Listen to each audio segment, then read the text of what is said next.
Akkam jirtu hordoftoota miidiyaa yeroo faana saffisni intarneetii hir'achuu fi addaan cituu hordofee Itiyoo Telekoom maamiltootaaf ibsa kenneera.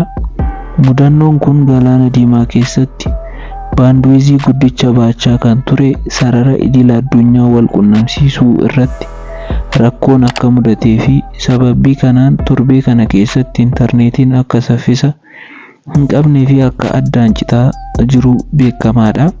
Kanuma hordofee dhaabbanni Itiyoo Telekoom tajaajilicha itti fufsiisuudhaaf dhaabbilee tajaajilicha dhiyeessan waliin ta'uudhaan hojjechaa akka jiranii fi dhiifama gaafachuun maamiltoonnis obsaan akka eegan miidiyaalee hawaasummaa isaanii irratti akka maxxansan odeeffannee jirra.